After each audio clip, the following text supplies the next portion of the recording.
All right, if you're part of the HBCU community and you've been wondering what's going on with the latest NSF funding, you are in exactly the right place.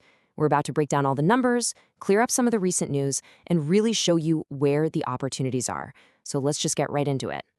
So here's the plan. We're going to tackle 5 key things. First, the current status of the HBCU-UP program. Then we'll dive into the budget numbers for fiscal year 2026.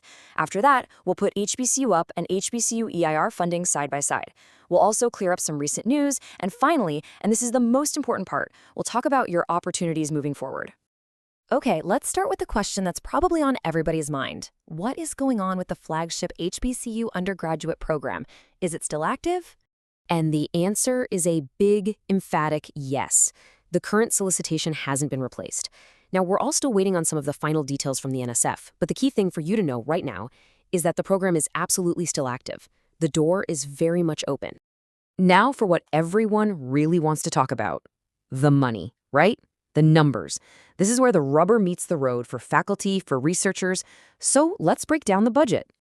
Here it is, the key number for the HBCU undergraduate program. For fiscal year 2026, the NSF budget request is holding the line at a solid $36.5 million. And this is the part I really want you to hear. There is no reduction. That $36.5 million is the exact same amount as the current plan for fiscal year 2024. In the world of federal budgets, that kind of stability for a core program, well, that's just fantastic news. So that's the story for HBCU-UP. But how does that stable funding stack up against its counterpart, the HBCU Excellence in Research Program, or as you probably know it, EIR? Let's put them right next to each other. For fiscal year 2026, the budget request for the HBCU-EiR program comes in at $20 million.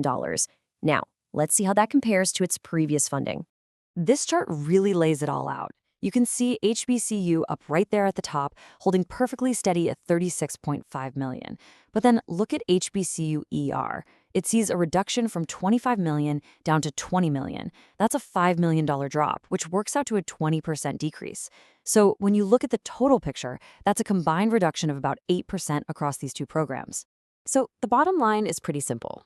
HBCU-UP, which is focused on education, is staying relatively stable.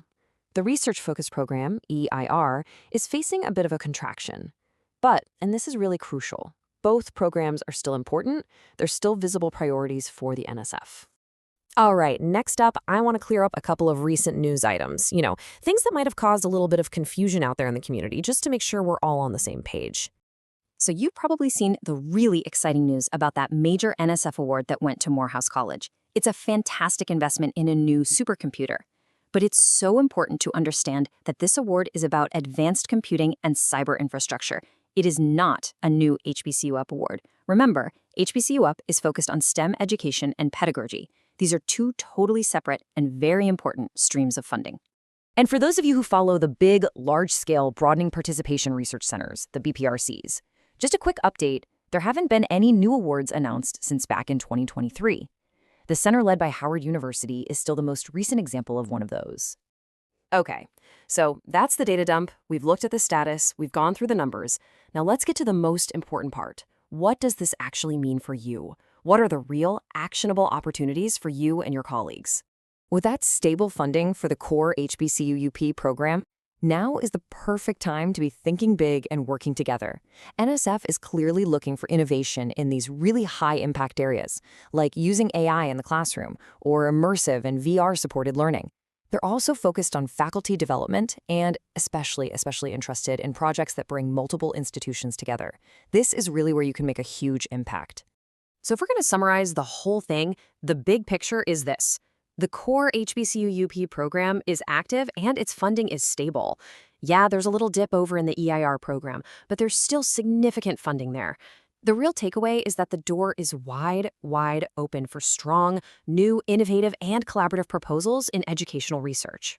So as we wrap this up, all of this data really just points to one final question, and it's a question for you. Knowing what you know now, what innovative idea will you propose next?